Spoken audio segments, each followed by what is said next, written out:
Welcome to Why Don't We Dress for Dinner Anymore? With our host, senior style icon Teddy Crockman. And natural redhead and entrepreneur, Melissa Pierce. Our guest today is Emma Lyons. Emma is building her own business and artistic universe through her art, which is painting, dancing, singing, acting, and fashion. As she says, she is laying the scaffolding for a career that is uniquely hers. Welcome to the show, Emma. Thank you so much for having me. It's great having you. Talk about a Renaissance woman. Is there any area of entertainment? Juggling. How about that? Do you juggle, Emma? No, I leave that to my dad and my husband. Both of them can juggle. Okay, well, there you go. Multi-talented family. Anyway, I thought your bio was very interesting in that you state that your last formal art class, I believe, was like you were in eighth grade or something like that. Yes. To be fair, I had very, very good middle school teachers for art. So I feel like I was very, very lucky. But Yes. yes, my last class was in Yes, eighth grade. So I yes, call yeah. myself self-trained. That's amazing. And then I know you did go into the performing arts in high school where you were singing and acting and dancing and doing all of that. We toured So the my country. question would be, then all of a sudden you went to college, and of all things, you majored in nursing, and you were a professional nurse for 4 years. So what made you do the 180 back to the performing arts? I mean, number one, why did you decide to go into nursing?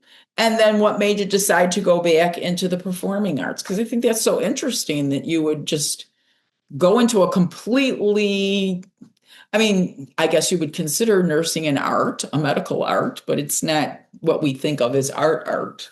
Right. And Right. We feel them as super opposite things. One where you're Right. very expressive and creative and you get to call the shots on Right. on a lot of what you do. And the other is you follow a very regimented Right. thing of whatever orders doctors give you or whatever Right. it is that the patients need. It is a completely different world. And Yeah. I started it because when I was in high school, in addition to all the performing arts that I was doing, I took care of my grandfather who had progressive dementia. So my mom and I lived with him, and I was his caretaker. Oh, And I knew that there were so many other people out there who did not have a daughter and granddaughter who were willing to help them yeah. and lead them through their lives as they got older. And so that was my passion at the time. Um, but in reality, in hindsight, I think that 180 of the arts was always meant to be. I feel like I was always meant to be an artist and a creative. And I think who I am as a person needed the perspective of being a nurse for a little while and being able to serve my community and the people who needed me. But I think that my soul longs to be creative. And so that's really what I was coming home to. Mhm.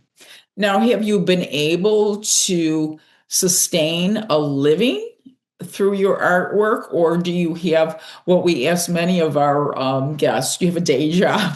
You have a portfolio career. Right.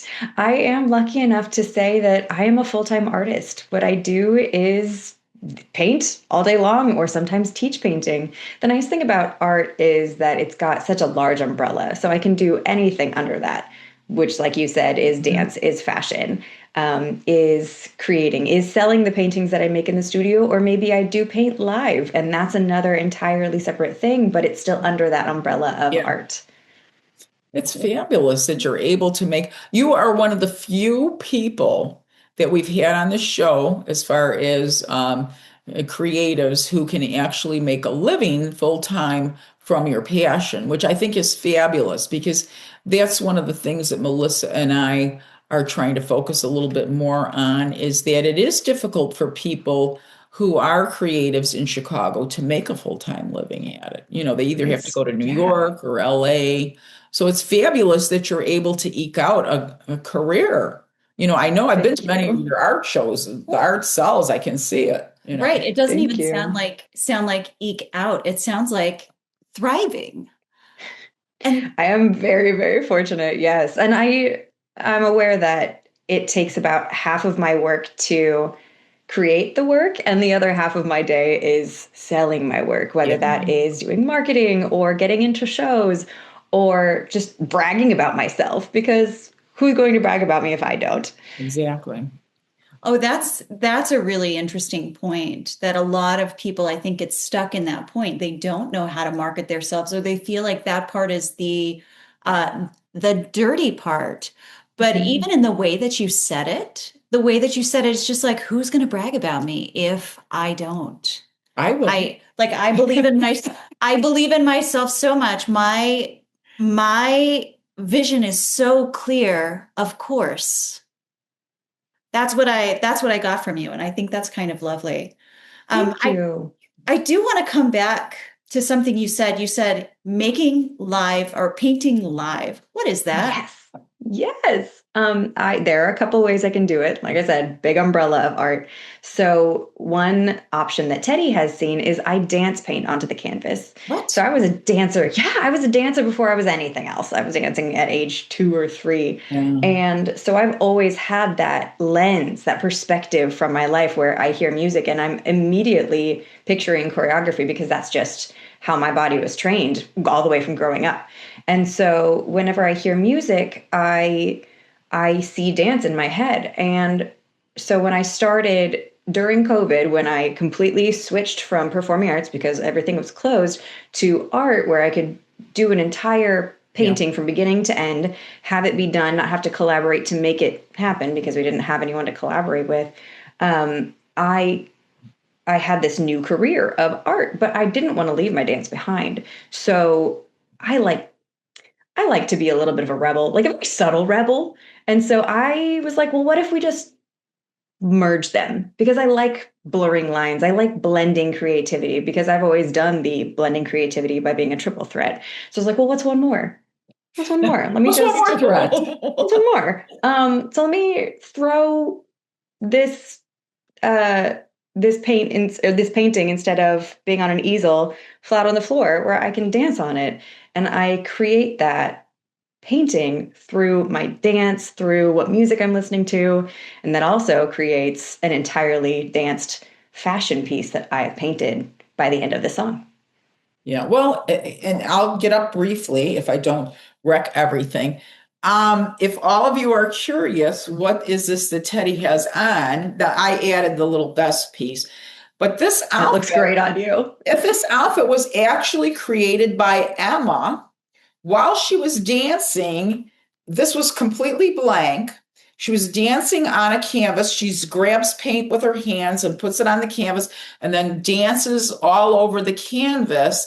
And as a result, she creates a painting, a piece of clothing, and actually her ballet slippers that she's wearing. And I bought the ballet slippers from this too.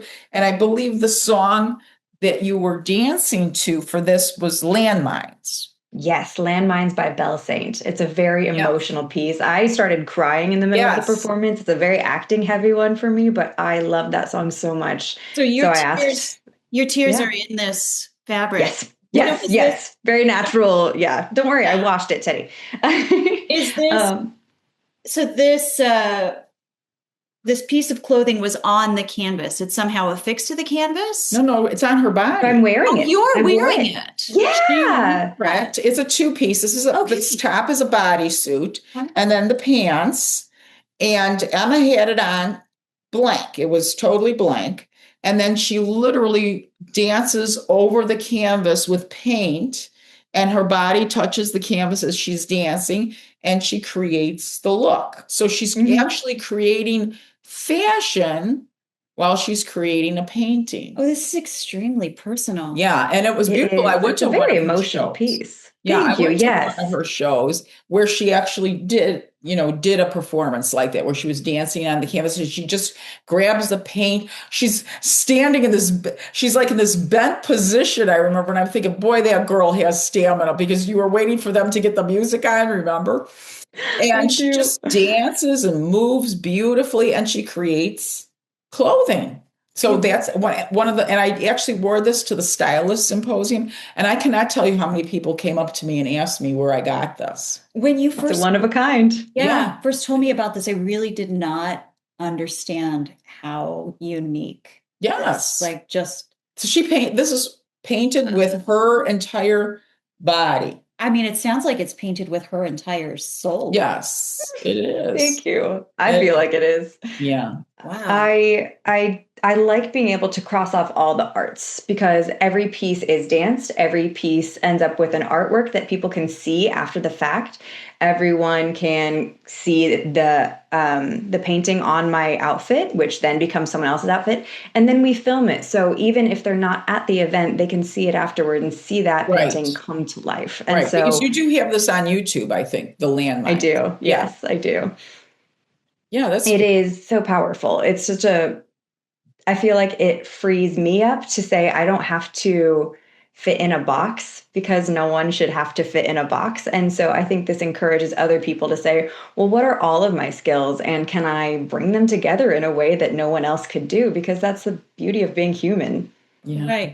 Containing multitudes. Exactly. Yeah. So what got you interested in creating fashion pieces with your art? How did you cross that over? So now you've got fashion involved as well. I do. I started out, my passion for fashion started out with cosplay. I did Comic Cons all the time, and I would like to make my own costumes. But for me, I really liked the idea of sustainability. And so all of my costumes would start as something thrifted and reimagined, because you could get your standard costume or you could make it from scratch with fabrics that you bought specifically for that piece. But I liked the idea of taking something that already existed and reimagining it into another whole person. So like upcycling, but instead you were creating a costume as opposed to maybe a fashion piece that you would wear to an event or a party or something like that. Exactly. So how did you come up with the body painting on the piece of clothing like I'm wearing? What made you come up with that idea? How did you get that idea? How did it spring into your ever thoughtful head there? I think the beauty of the way that I create is I allow myself to have space for play. I knew that I wanted to dance something onto the canvas and just see if that worked. And when it did, that's when I looked down and realized, oh, the paint is all over me too, which, I did wear painting clothes, but I didn't realize until after I had painted my first one, wait a minute, this is just as beautiful. This is also a canvas that I can have starting as a blank canvas, and then it becomes a danced fashion. So it was an accident, honestly. Yeah. Well, and I know one of the things that you always say is you are a piece of art. You yourself are a piece of art. So you literally took that concept and made yourself a piece of art while you were creating another piece of art that you could hang on a wall or whatever. In fact, I have the ballet slippers that you were wearing with this outfit. I actually have them hanging in my bedroom in my little gallery in my room. So I have them there as well, too. So that brings me to the question, because it's very interesting. I think, and I'll correct it if I'm wrong, but I believe it is the Chicago Costume Council that is coming up with an exhibit that shows the intersection between art and fashion. And one of the reasons I think that they've created this exhibit, or they're creating the exhibit, is because fashion, what they're trying to show is that fashion has not been really recognized as an art form, when in reality, what you're doing is showing that fashion is an art form. I mean, look at what I'm wearing is part of your art. So to take the, they're showing like a sculpture, and then they'll show like an outfit that maybe is in the same silhouette as the sculpture. I think that's kind of how the thing is set up. But you obviously thought of it yourself that art and fashion intersect. How did you get involved with the fashion world? Because you were mainly focused on dance, music, painting, but you didn't go to like fashion school or anything like that. Yet you're very well known within the fashion community, and there's several artists who are very well known in the fashion community. So how did you get involved with the fashion world? I do like that there is just a pocket of artists who show up to every fashion event. There's a few of you, about 3 of you that I can think of. Yes, I know exactly who you're talking about. I think for me, it's just so easy to see designers and stylists as fellow artists. So of course, if I'm going to a fellow painter's gallery exhibit, why wouldn't I go to a fellow creative's fashion show? Yeah. You know me now. I like Yeah. to blur lines. I like to blend arts. I mean, fashion is simply wearable art, and it enhances who we are. Any artwork on a wall enhances your home in the same way. So I simply started going to things. I wanted to be able to support people that I had just recently met, and I wanted to show off my own wearable art at the same time, because I think that is what is so amazing about the Chicago fashion scene is everyone celebrates what everyone's wearing.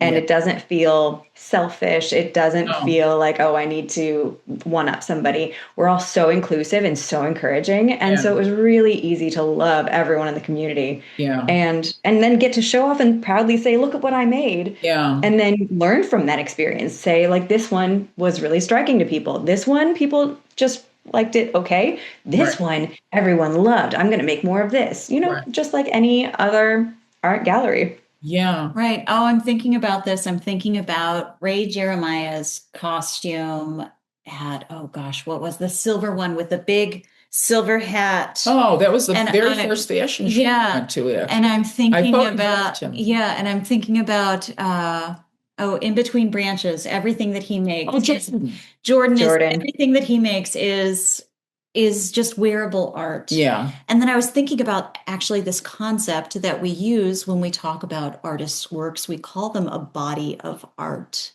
and how that just connects with fashion, about a body of art, because we're talking about what all of those pieces in there. And I'm like, oh, a body of art. Of course, that's the fashion, how it's fashioned. And there's some connection there about like what you're wearing, how that looks. And of course, fashion is art. And since we are a work of art, we should step into a room feeling like our best selves. And what's the easiest way to do that is how we present ourselves with what we wear. Okay. And Teddi has said, you have said this, and now you have yourself said it. We are a work of art. You yourself are a work of art. What do you mean? Oof, there's so many things that I mean by that. Let's go. Let's go. The first thing is, so that art doesn't have to be beautiful to be impactful and have an impact on who you are, or to inspire someone else that you know. And I think allowing ourselves to be fully human in the entire spectrum, from beautiful to Goblin-Esque, that still encourages people to insert thing here. So, for example, there is a painting that is absolutely stunning in the art museum, and it is very impressionist. It's very colorful. It is just perfectly done technique-wise, and you're picturing it in your head, and you're like, wow, that sounds beautiful. It's of a cow's tongue and a cow's head, and it's horrendous, but it's beautiful. Is it a Georgia O'Keeffe? No, it's not. It is I can't remember the artist right now. Because I'm so excited to talk to you guys. I'm just like, my brain cells are. That's okay. But the range of beautiful to ugly is all there. It is all laid out bare on the canvas. And so I feel like when we allow ourselves to do the same thing, have that vulnerability moment, to have that shining moment where we get to be a diva and a star, and also just like breakingly human, I think that creates power in us, where we get to show up so authentically in the world, and that inspires other people to do the same. Oh, did you just say the long way around, that art is vulnerability? So true.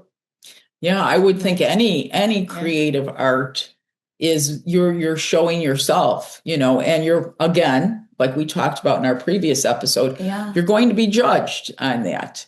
So, Absolutely. when you open yourself up wide like that, you are vulnerable, because you're vulnerable to other people's judgments and opinions. But isn't that exactly what all forms of art are? All forms of art have one thing in common, and that's they try to evoke emotion, whether it's happiness, sadness, horror, whatever. Most art evokes an emotion. And if it doesn't, then there's something falling flat, because most of my favorite pieces of art do evoke some kind of emotion, whether it's just awe at the beauty of the painting to like horror. I can't remember this artist's name, but I often see him at the Art Institute. He was a Chicago artist, and he makes some of the most grotesque paintings you'll ever want to see. It's got people with worms coming out of their heads. And he actually, have you ever heard of the book, The Picture of Dorian Gray? It's about the man. It's one of my favorite stories. Okay, Yes. and he's got the art piece up in the attic, but he never ages, but the artwork ages, right? Oh, that's why you look so good. I need to go to your attic. I don't have an attic. I have to go in the basement. It's the basement. It's in the basement. But anyway, he actually, the Chicago artist, Albright, his name is Ivan Albright, and he's very prominently displayed in the at the Chicago Art Institute. And he, like I said, he makes these grotesque, I mean, they're just horrible looking, but they evoke emotion like you wouldn't believe. Everything from horror to almost a sadness about our own mortality. Mm-hmm. And he actually created the picture in the movie, The Picture of Dorian Gray, the one that they have up in the attic that ages. He did all the paintings for that. His name is Ivan Albright. He's no longer alive, but he was from Chicago.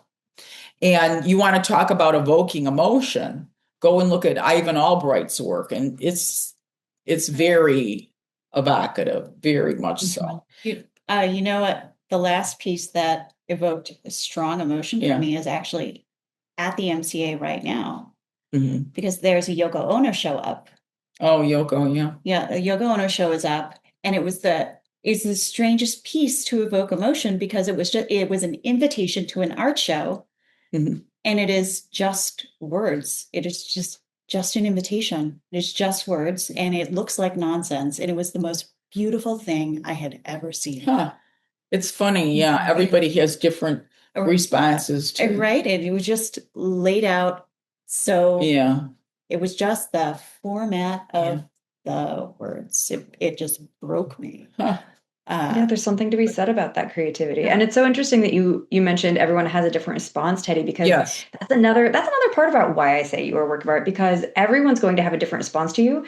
Everyone's going to see you as a different value. Yes. There is someone in the world who doesn't like Van Gogh. Bless their souls. Well, he never sold a painting in his lifetime. One, I think. I know. But now we see that through a different lens, through a different perspective. We see him with a higher value. But there's still someone who's always not going to like Van Gogh. Right. So there's always going to be someone, no matter how hard we try, no matter how the world sees us, there's always going to be someone that doesn't like us. Right. And so I think to still stay authentic to yourself and say, that's okay, let that go.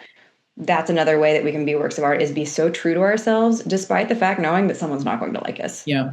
And I think that's really the definition of pure artistry, is when you create the piece really for yourself. You're expressing yourself, your emotions, how you feel about the world, how you feel about yourself, and everybody else be damned. You can appreciate it or not like it, but you stay true to yourself. I think where art gets corrupted a lot of times is in the commercial world, where everything is made to be appealing to as many people as possible because you're trying to sell mass quantities of something. Where, in true art, there's really one piece. There may be prints that you can sell of it, but the actual piece of artwork can only be one.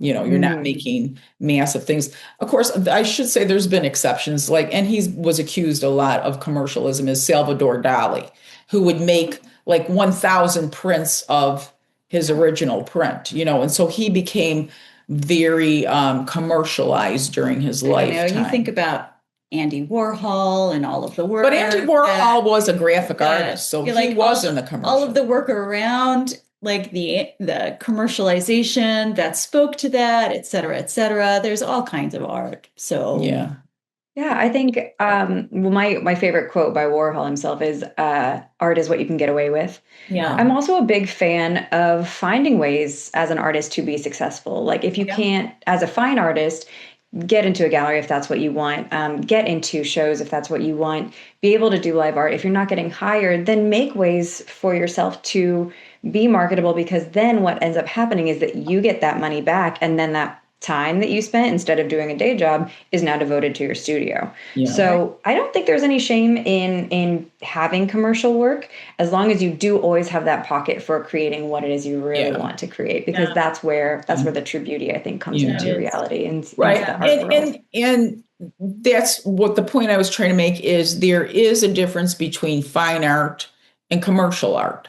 Commercial art is made for the populace. Fine art is made for the artist, by the artist, and then you look at it, you can interpret it however you want. So there's a place for both. It's not to say that one is better than the other, but it's interesting that we call one fine art and the other one commercial art. Right. So there's almost a judgment right there. Yeah, I would say commercial art is made to sell something. Maybe not for the populace, because the populace is us. And be damned. I like art, and sometimes I like art because that is cheap, that is sold in Marshalls, and I'm fine with that. And sometimes I like art that is one of a kind. Yeah.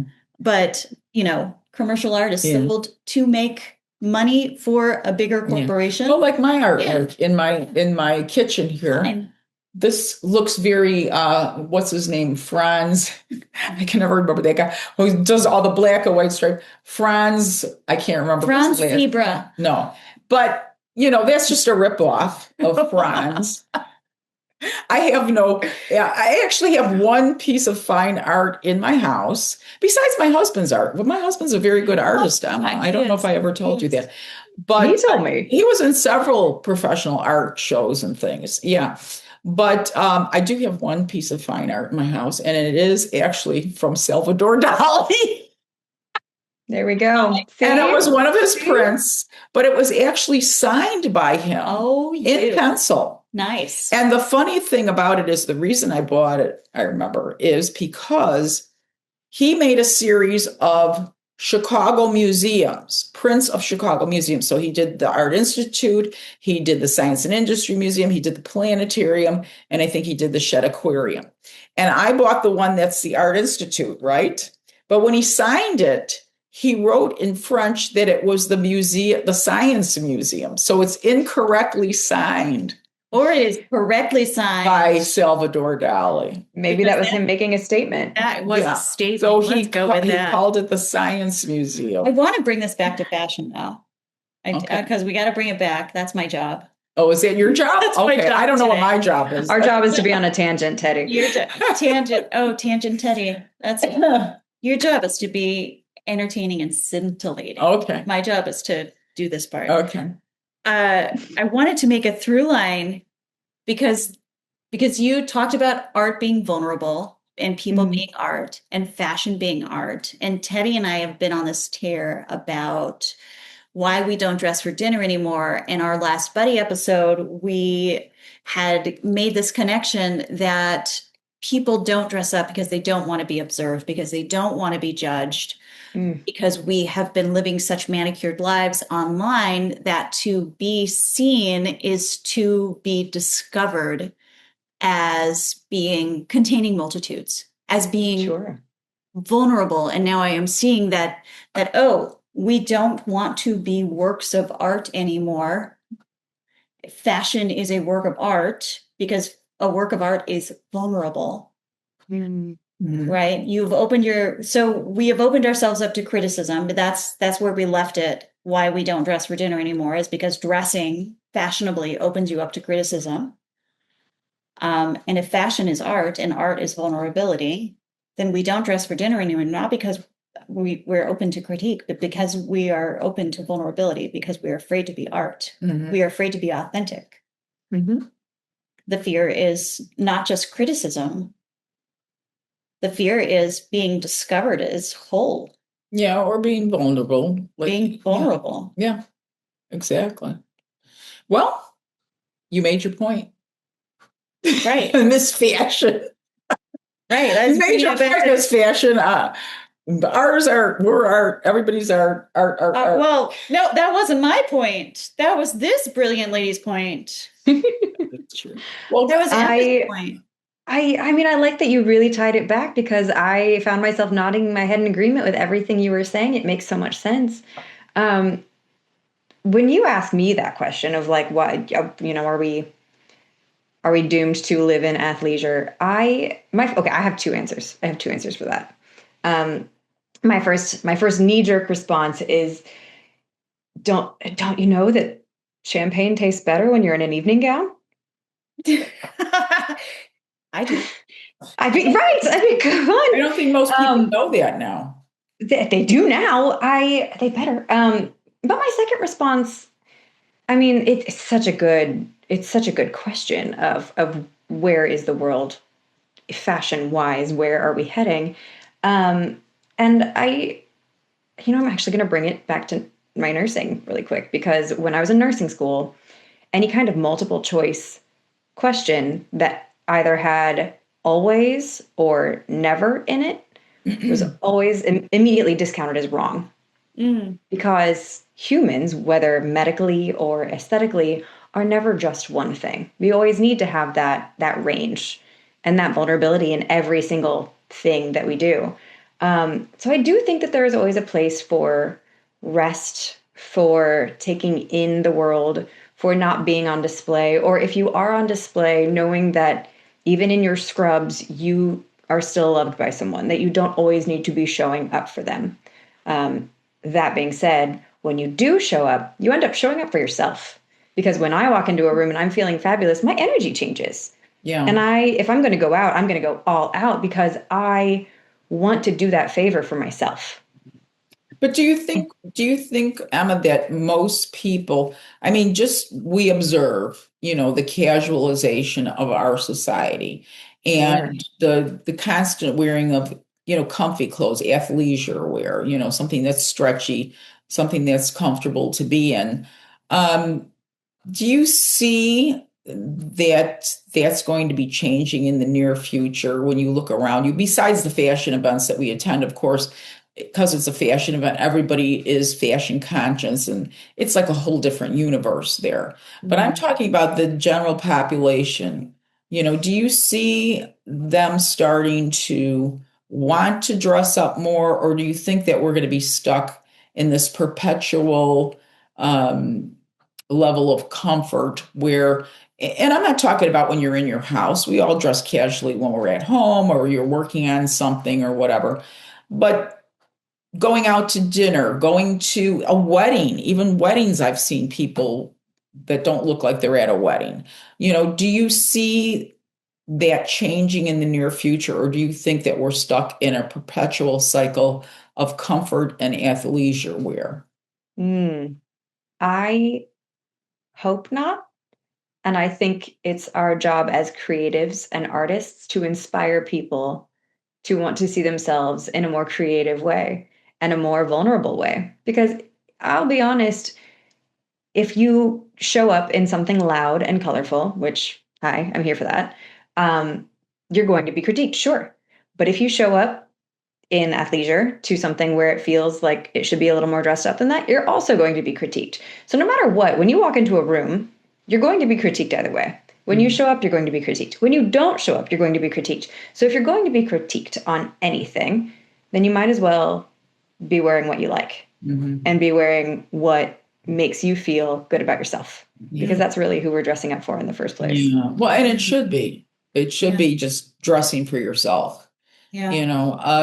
I've had many people say to me, well, you can get away with that, or that looks great on you, but it wouldn't look good on me. Do you hear that very often? I do. You could get away with that, but I wouldn't look good in that, or, so I think some of it too is not only have we fallen into perpetuation of the, comfy look, but I think people have become more have less self-esteem for some reason. And because of that, they don't feel that even though you may look good in that, their body in particular wouldn't look good in that. And I think some of that is being afraid to try new things. And so it's always easier to say, well, that wouldn't look good on me. It looks great on you, but I could never carry that off. Well, you don't know that unless you've tried it, do you? It's true. There It's are true. tons of studies on less self-esteem since the Yeah. internet era. Yes. So that, And I think it's showing true. up. Yeah. Absolutely. Yeah. I think that, in order to wear a bold fashion statement, in order to really put yourself out there, you have to have some level of self-esteem. Some people might say you're just a megalomaniac, Oh, I know I am. So it could be some of that. But I mean, you have to have some kind of confidence in order to wear something that's bold and imaginative, as opposed to just wearing an all black outfit, which is just comfortable and easy. And, you don't have to worry about mixing or matching and that kind of thing. So I don't know. I have hope that we keep inspiring people with this show to show up and really wear things, because it does make you feel better. Yeah. Like you said, sipping champagne in an evening gown is a lot more fun than just a pair of jeans and a t-shirt. Even though you get hammered either way. Right. I feel like it's either confidence or enthusiasm. Yeah. I mean, you don't have to have confidence if you're just enthusiastic about having a great time. Yeah. I do want to come back to that. one thing that you said. You talked about rest. And I wondered if you think maybe we're dressing casually. You talked about rest. You talked about care. If you think American society is just collectively resting. From what? Rest is resistance. Okay. Right? Rest is resistance. I can see that. Wrote this. I feel like life is very heavy right now and it's very hard. And there's only so much that we can spend all of our energy on. And so sometimes the thing that gets the boot is what we're wearing. Yeah. Yeah. And I do wonder, and maybe we should explore that a little bit. Like maybe that's part of it. So yeah, people are just tired. People are just tired. Maybe this is like when we talk about favorite eras of fashion, maybe this era will be considered the tired era. The era of we're tired. Uh-huh. We're just tired. It could be. Mm-hmm. It could be. Yeah. Speaking of its favorite eras in fashion, what's yours? Do you have one? I do. In terms of decade of fashion in America, it's going to be the 30s. I love the bias cut. It lets a dress flow with using our natural curves. Mm-hmm. And I think that's both very body positive while being a very classic, elegant, dressed up look. But I also really enjoy, this is such a really random deep take, but I also really enjoy like the late Georgian era where they used Greek draping as their inspiration. And I think that's beautiful because, again, it uses what your body naturally does, because you put that dress on, you put those drapings on as like an accentuation of how you already exist in the world. It is just enhancing who you naturally are. Mm-hmm. And so I think those play well with encouraging ourselves to say, this is my body and it's beautiful exactly as it is. It's fully human.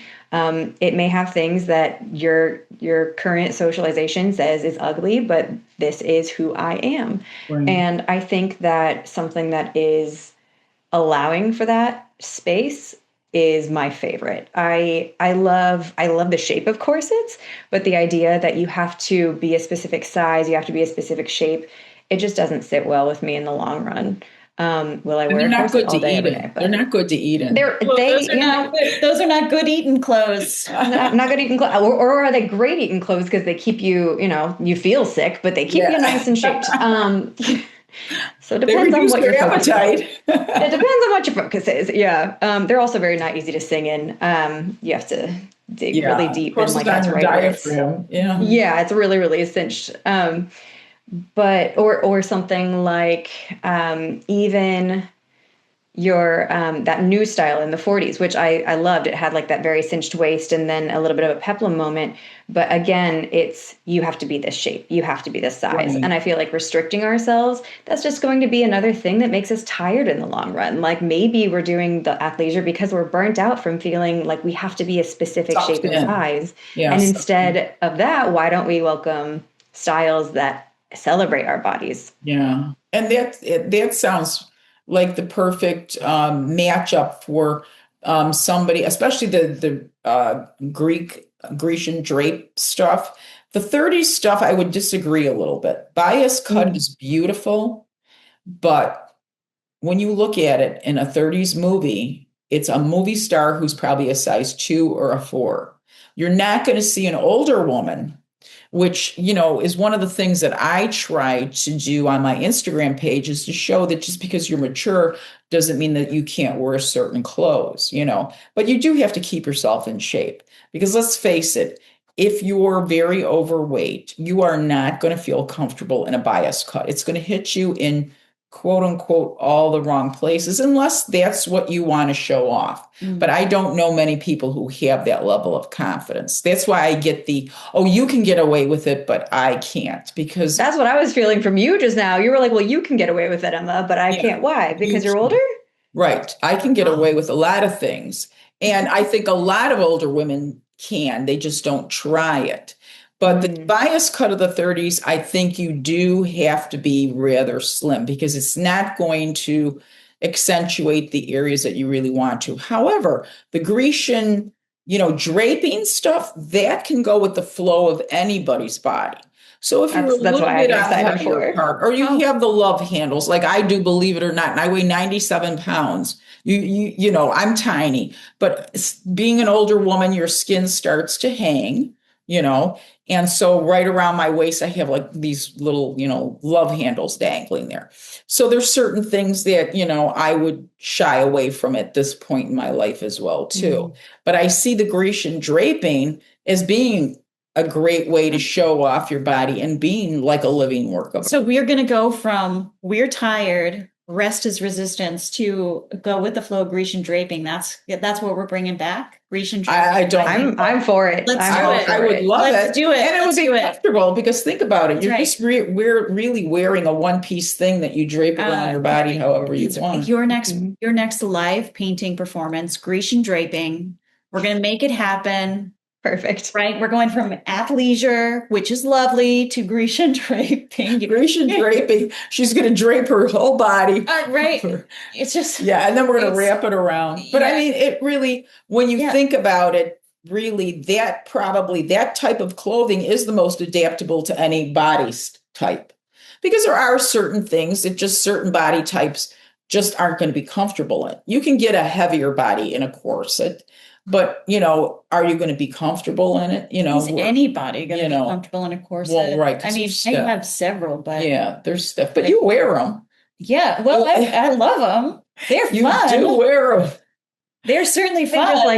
Just like any style of anything, every person is going to come at it differently. Like someone who is confident, no matter what their body type is, will see something and say, let's go for it. I like that. I celebrate my body as is.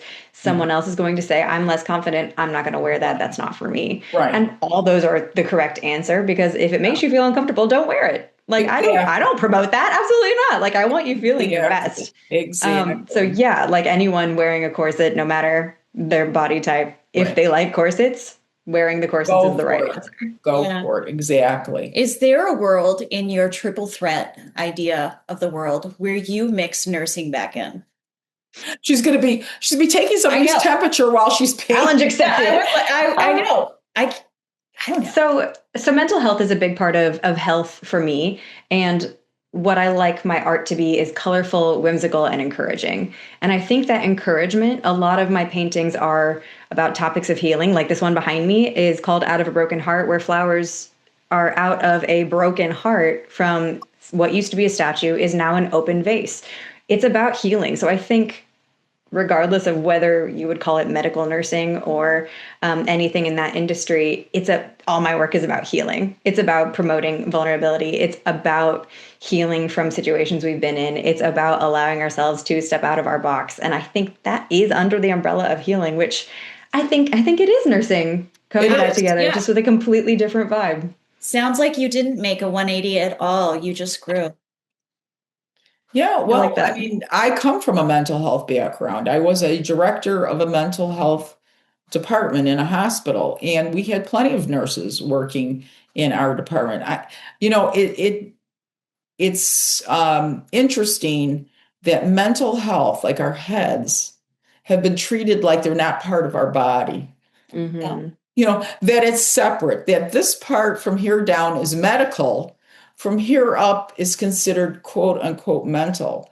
But our brain is probably the most complex organ in our body. Yeah. And you really have to know your stuff medically to be able to treat somebody medically with a mental health disorder. Yeah.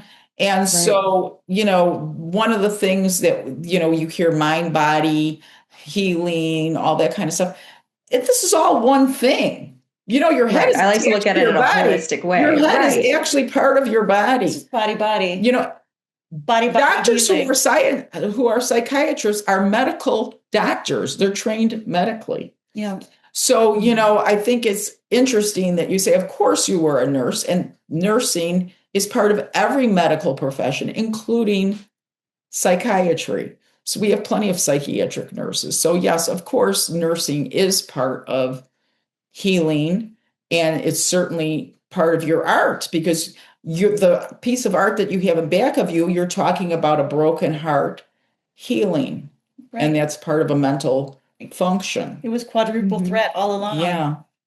So before we let you go, Emma, I just want to ask you, are there any new events that you have upcoming that you'd like to tell our audience about, or anything before we let you go after this fascinating discussion? Absolutely. Thank you. And thank you so much for having me. I loved getting into the weeds with you about all of the topics. Yes, actually, this weekend is the next opportunity to see me in Chicago. I will be at the Dovetail Brewery Holiday Market in Ravenswood this Friday, Saturday, and Sunday, all in the late afternoon time. And after that, I will actually be traveling to Florida to do all of the art shows there. So I am traveling the country now. Not that one, but I do love that one. And I'm very excited for all of my artist friends who are doing that one. But I will be there January through March, being able to travel the country and show my work. How fabulous. And you'll get to be in warm weather too. We'll get to be in warm weather. You're so lucky. Well, we're looking forward to those fabulous events. One more question about your event this weekend. Will it be an art show, or are you actually going to do a painting, body painting thing? It is an art market. So you will have shoppable crafts. I will probably be one of the few fine artists there. Everything else will be more giftable items, because this is the holidays. The main art shows, art festivals, art fairs are all in the summertime. And so that's the season for that. So it's kind of like how Chicago does their art, is all of the art is on the summertime, all of the wintertime is more giftable things. That's right. Teddi, I have one more question for you. Yeah, what is that? Why don't we dress for dinner anymore? I don't know, Melissa, why don't we? Beats me.